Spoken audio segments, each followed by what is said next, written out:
picture this. You're standing in the produce aisle of your local grocery store. Okay, I'm there. The fluorescent lights are kind of buzzing slightly overhead, and that little artificial thunderstorm sound effect just went off, and the mist is settling over the leafy greens. Oh, I know exactly the sound you mean. Right.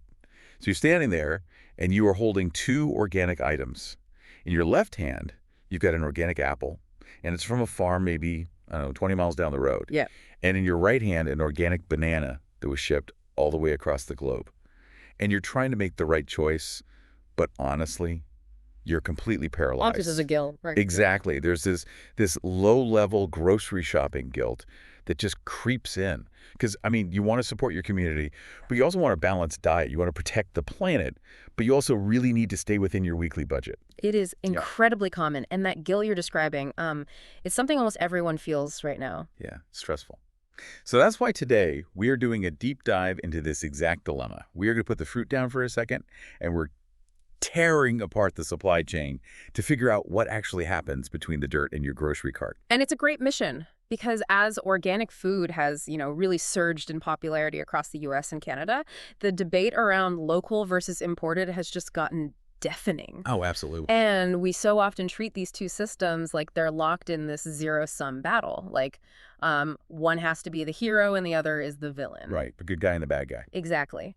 But if we actually look beyond that little sticker on the fruit and trace the broader supply chains, which is what the sources we're looking at today do, the reality of how these systems function is far more nuanced. And frankly, it's a lot more interesting. Yeah, and before we can even begin to judge which one is quote-unquote better, we really have to establish what we're actually talking about here. Like, we need to draw the borders around our food. You do. We have to define our terms. Right. So let's start with local organic food. The term organic has very strict federally regulated agricultural definitions, regarding synthetic pesticides and soil health.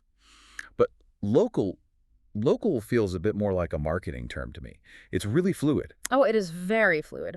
Local does not have a single, rigid, globally standardized mileage attached to it at all. Like, it's not a strict 50-mile radius. No, not at all. For some, it means within 100 miles. For others, it might just mean within the same state or province. Okay, so it's a bit subjective. Yeah, but generally when we analyze local organic food, we're talking about food sourced from nearby farms or regional producers within a specific agricultural community. So the stuff you typically find at farmers markets or maybe through those community-supported agriculture boxes. Precisely. Or highlighted on the end caps of independent grocers. The primary defining characteristics here, beyond just the short geographical distance, are transparency and community connection. You have the ability to trace that food back to a specific field. And sometimes you can literally look the person who pulled it out of the dirt right in the eye. Which is nice. Right. There is this undeniable psychological comfort in that. It just feels safe. Absolutely. But then, we flip the coin to imported organic food. By definition, this is food grown outside your local region or country. Yeah. And I hear this complaint a lot. People wonder why we import so much organic food in the first place. Sure. Like, why are we shipping organic garlic from halfway across the world when we have dirt right here? But it really comes down to the brutal reality of the climate, doesn't it? It does. Geography dictates agriculture. It is really that simple. If you live in a temperate climate with distinct freezing winters, you're not going to be growing organic cocoa, coffee, or tropical fruits in your backyard. Right. No mango trees in Montreal. Exactly. Certain items require incredibly specific environmental conditions. We're talking about exact sunlight hours, highly specific rainfall patterns, and temperature stability just to achieve year-round production. So we have to import. Right. We import organic specialty grains, teas, and specific produce because our modern diet demands it. Our global food system has essentially been engineered to provide you with access to a huge variety of healthy food choices on a Tuesday in February, regardless of where you happen to live. Thinking about it, it's almost like the difference between having a really great neighborhood bakery and having a massive global pantry. Oh, I like that. Yeah. Like, the neighborhood bakery gives you whatever's baking right now fresh out of the oven. But the global pantry guarantees you can always make your favorite recipe no matter what the season is. That's a great way to put it. The bakery is fantastic for that warm sourdough on a Saturday morning. But if you want to bake a complex chocolate cake in the dead of winter, you need that pantry stocked with, vanilla beans and cocoa powder from the equator. That analogy totally works, though I would add that the global pantry isn't just a static shelf of ingredients just sitting there waiting for you. Okay, what do you mean? Well, it is a highly active, constantly moving logistical puzzle. And recognizing that constant movement naturally brings up the most immediate sensory concern you probably have when you're standing in that produce aisle. Which is freshness. Exactly. You're looking at that banana and thinking, how does a multi-week journey physically alter what ends up on my plate? Right, the race to the plate. Because logically, shorter distances mean the food reaches you faster after it's harvested. And the sources we reviewed confirm this is basically the absolute biggest advantage of buying local. Right, without a doubt. Faster transit leads to vastly reduced storage time, and that means better texture and fresher taste. It naturally forces you to engage in seasonal eating. Right. You eat tomatoes when they are actually ripe in July, and you're eating root vegetables in November. Yeah, and the reason for that superior taste with local food is entirely biological. People often forget this, but once a fruit or vegetable is harvested, it doesn't just turn off. Wait, what? Yeah, it continues to respire. It is technically still alive, Yeah. and because it has been cut off from its nutrient source, the vine or the root, it begins consuming its own stored nutrients and sugars just to survive. Wait. So it's literally eating itself. Essentially, yes. The starches convert to sugars, the enzymes begin breaking down the cell walls. So the longer a piece of produce sits in transit or in a warehouse, the more of its own sugars and nutrients it depletes. Oh, wow. That is why a tomato that has been sitting on a truck for too long turns mealy and bland. It has literally consumed the very compounds that make it taste good. That makes so much sense. Right. And locally grown food avoids this.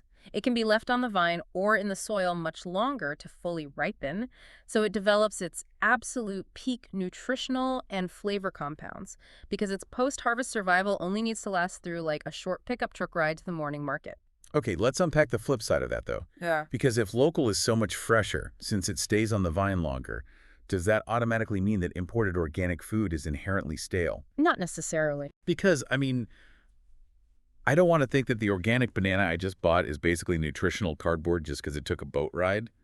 How do they prevent the banana from eating itself? Well, that is the multi-billion-dollar logistical question right there. Imported does not mean stale because the international supply chain has developed incredibly sophisticated cold storage and transportation technologies. And these are specifically designed to hack that respiration process we just talked about. Hack it how? So, when an organic banana is harvested for export, it is picked while it is still completely hard and entirely green. It's then rapidly cooled and placed into a shipping container with a heavily modified atmosphere. Modified atmosphere. Like they pump something into it. Exactly. They control the exact ratio of oxygen to carbon dioxide, and they use scrubbers to constantly remove ethylene gas. Ethylene. Yeah, ethylene is the natural hormone that fruits emit to trigger ripening. By removing the ethylene and dropping the temperature, they essentially put the banana into a deep, suspended animation. No. It literally goes to sleep for the entire ocean voyage. It isn't until it reaches a facility near your city that it's introduced to warmer temperatures and a dose of ethylene to wake it up. And that triggers the final ripening process just before it hits the grocery store shelf. That is wild. We are basically cryogenically freezing our fruit's aging process. We are pausing its biological clock. And from a health perspective, I should point out, mastering this process is entirely essential. Because otherwise we'd have no winter fruit. Exactly. If you live in a region with harsh winters and you decide to rely strictly on locally grown foods, your nutritional variety might plummet for 5 or 6 months out of the year. You'd be living on potatoes, onions, and preserved cabbages. Which gets pretty boring. And nutritionally deficient. The primary takeaway from the nutritional research we reviewed is definitive here. Both local and imported organic foods contribute heavily to a healthy diet. So the idea that travel just destroys all the vitamins is overblown. It's a matter of scale. Look, a freshly picked local spinach leaf might have slightly more vitamin C than an imported one. Sure. However, your overall dietary quality, meaning the sheer variety of vitamins, minerals, and fibers you consume over the course of a month, is vastly more important to your long-term health than the geographical origin of any single meal. Right. Eating a sleeping imported organic bell pepper in January provides you with crucial nutrients. It is significantly better for your body than stubbornly eating no fresh vegetables at all just because the local ground is frozen. Okay, so on the health and nutrition front, the sleeping banana solves my winter vitamin deficit. That makes sense. Mhm. But here's the elephant in the room. The environment. Yes. Because waking that banana up after a 4,000-mile ocean cruise has to cost a massive amount of fuel. Mm. If local food travels a few miles in a pickup truck, the immediate assumption is that it must be infinitely better for the environment. Yeah. Fewer miles equals fewer emissions, right? You would think so. But the sources suggest the environmental math is not nearly that simple, which I honestly really struggled to wrap my head around. Oh, it is deeply counterintuitive until you break down the actual metrics. Now, we must give credit where it's due. Shorter transportation distances do mean reduced fuel consumption for transit. Obviously. The 20-mile drive to the farmer's market burns less diesel than a cargo ship crossing the Pacific. But the critical error people make is judging the sustainability of their food strictly by food miles. Okay, so what should we be looking at? The true environmental impact of what you eat is determined by something called a life cycle assessment.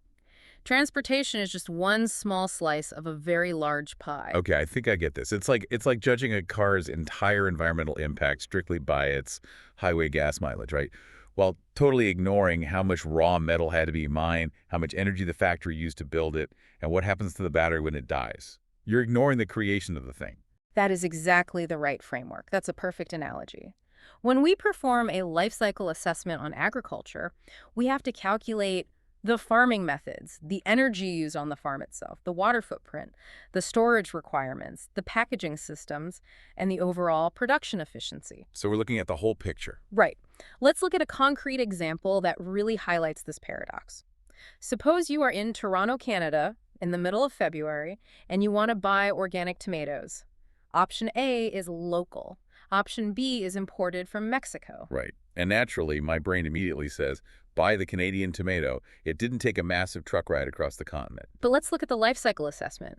To grow an organic tomato locally in Canada during the winter, you need a commercial greenhouse. Right. Think about what that requires. You have these massive double-paned glass structures. You have industrial heaters burning natural gas around the clock just to fight off minus 20-degree winds outside. And because the winter sun is so weak and the days are short, you have to run high-pressure sodium or LED lights, drawing immense amounts of electricity from the grid for hours every day. Because you are basically trying to play God and recreate a Mexican summer inside a glass box in the middle of the snow. Precisely. Now compare that massive energy input to option B.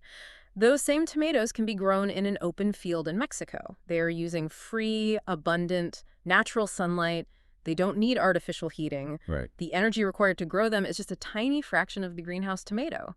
Yes, you then have to load those Mexican tomatoes onto a truck and drive them a few thousand miles north, burning diesel fuel along the way. Wait, so you're telling me that all that diesel fuel burned driving up the highway still produces less carbon than heating the glass box? In many documented cases, yes, absolutely. The surprising fact that emerges from the environmental data is that efficiently produced imported foods can actually have a significantly lower total carbon footprint than local alternatives that require massive artificial energy inputs to overcome unsuitable local climates. That is crazy. It's true. The cargo ship, or the transport truck, might represent less carbon per tomato than the hothouse down the street. That completely flips the food miles argument on its head. I mean, it means that how the food is grown matters just as much, if not more, than where it is grown. Exactly. It forces us to abandon that simple map-based narrative. A large-scale organic farm in South America might use highly efficient gravity-fed water systems and optimized low-waste packaging that more than offsets the carbon cost of its journey. Right. Meanwhile, a well-meaning local farm might be using aging, highly inefficient gas tractors, or they might have to run energy-intensive cold storage units for 6 months to keep their autumn apple harvest fresh until spring. So they both have their costs. Right. Both local and imported organic foods can absolutely be part of environmentally responsible food systems, but you simply cannot measure their green credentials with a ruler. Okay, so we've looked at the physical food eating itself, and we've done the greenhouse carbon math. But there was another layer to this. Every time you scan an item at the checkout, you're voting with your wallet. Let's move from the physical environment to the economic environment and follow the money. Yeah, the economic ripple effect of your grocery cart is profound. When you choose to buy local organic food, you are triggering what economists call the local multiplier effect. Which means, The money you hand to that farmer stays within your community. It pays the wages of local farmhands, who then go and spend that money at the local hardware store or the diner down the street. it keeps the town alive, and I imagine it physically protects the land too, right? Because if that family farm stays profitable because people are buying their organic carrots, they don't have to sell out to a developer who just wants to pave over the topsoil and build a strip mall. Exactly. It builds a resilient local infrastructure. If a global supply chain breaks down, like, say, if a port closes or a shipping route is blocked, having a robust network of local farmers ensures your immediate community still has a secure access point to food. It is quite literally an investment in your own backyard's survival. That makes total sense. But then what happens when we buy the imported stuff? Like when I grab that organic coffee from Peru or the organic avocados from Mexico, am I just enriching some faceless multinational shipping conglomerate? Well, the shipping companies take their cut, certainly, but your purchase goes much further than that. When you buy imported organic foods, you are often providing a crucial financial lifeline to developing nations. Really? Yes. In places like Ethiopia, Colombia, or Peru, the premium price that organic crops command on the international market is transformative. You aren't just facilitating abstract global trade, you are often funding agricultural cooperatives. That organic premium is the difference between a farmer barely surviving on a volatile commodity price and that same farmer earning a living wage that allows them to send their children to school rather than pulling them into the fields to work. So my coffee habit is actually funding global education and fair trade infrastructure, In many cases, yes. which makes me ask, are these two economies actually competing? Hmm. A local family farm fighting off the strip mall developer and the global organic cooperative pulling families out of poverty. Yeah. Are they competing, or are we just looking at completely different roles on the same team? The consensus from the economic and agricultural sources we reviewed is that they are absolutely playing different roles on the same team. Okay. They are a hybrid complementary system. The global population is simply too large, and our nutritional demands are too complex to rely exclusively on local regional food systems. We just don't have the arable land near major population centers to feed everyone locally. We'd starve. Right. Conversely, relying entirely on global trade leaves us incredibly vulnerable to international disruptions and fuel shocks, and it disconnects us from the reality of the natural world around us. We need the deep community rejections of the local farm, and we need the vast diversity and scale of the global market. Which brings us to the most practical part of this deep dive, your actual life. Mhm. We've thrown the biology of a dying tomato at you, we've done greenhouse carbon math, and we've talked about global economics. But how do you take all these paradoxes and translate them into a balanced plate? Because tomorrow, you still have to go to the store and you still have to eat. Yes, you do. And the overarching recommendation from both the nutritionists and the sustainability experts is to adopt a flexible hybrid model for your kitchen. As we've established, you do not need to pledge allegiance to just one aisle. You can entirely let go of the guilt. Oh, thank goodness. So what are the actionable rules of engagement here? First, aggressively buy seasonal local produce when it is actually in season. If it is July and the farm down the road is overflowing with organic zucchini, strawberries, and sweet corn, buy those. Go to the farmers markets. Exactly. Take advantage of the peak flavor and the low carbon footprint that comes when the climate naturally supports what is growing. Engage with your local economy when it makes geographical sense. Basically, binge on the local stuff when the sun is doing the heavy lifting. Yeah. And then, this- without hesitation, fill the gaps with imported organic products. For foods that simply do not grow locally, like your morning coffee, your spices, your citrus, or for produce that is entirely out of season, rely on the global pantry. So don't stress about the winter banana. Exactly. If you want a banana in your smoothie in December, purchase the imported organic option. The bottom line is to focus on overall dietary quality. Your body requires a diverse array of nutrients to function optimally, and utilizing both the local vine and the global cold chain is the most effective way to provide them. It's really about being a thoughtful omnivore of the entire food system. You lean on the local farm for the freshness and to keep your local green spaces green, but you rely on the global network for variety, nutritional consistency, and to support farmers in developing economies. That's a great summary. The right choice actually fluctuates. It changes based on what month it is, what your budget looks like that week, and what your body's craving. By understanding how these mechanisms operate, by knowing that a sleeping banana isn't devoid of nutrients, that carbon footprints are more about greenhouses than food miles, and that your dollars do real work both locally and globally, you are empowered. You're not just guessing anymore. Right. Thoughtful shopping is about recognizing that your choices sustain an incredibly complex, interconnected web of agriculture. So as we wrap up this deep dive, I want to transport you back to that produce aisle.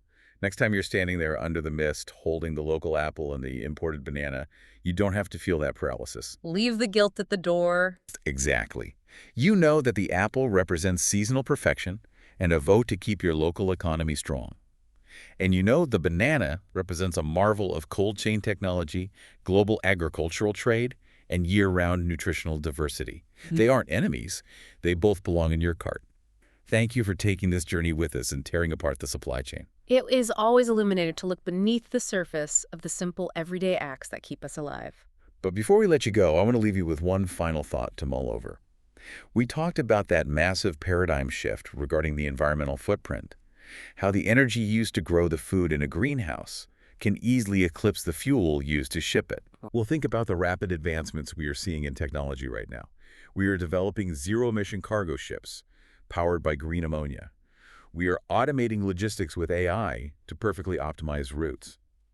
If agricultural technology, renewable energy, and sustainable packaging continue to advance to the point where global shipping becomes incredibly, almost perfectly energy efficient, will our definition of a sustainable diet eventually have absolutely nothing to do with geography? It's a fascinating question. Will the very concept of food miles, that metric we've stressed over for an entire decade, eventually become nothing more than an outdated relic of the past? Think about that the next time you hear the thunderstorm sound effect in the produce aisle.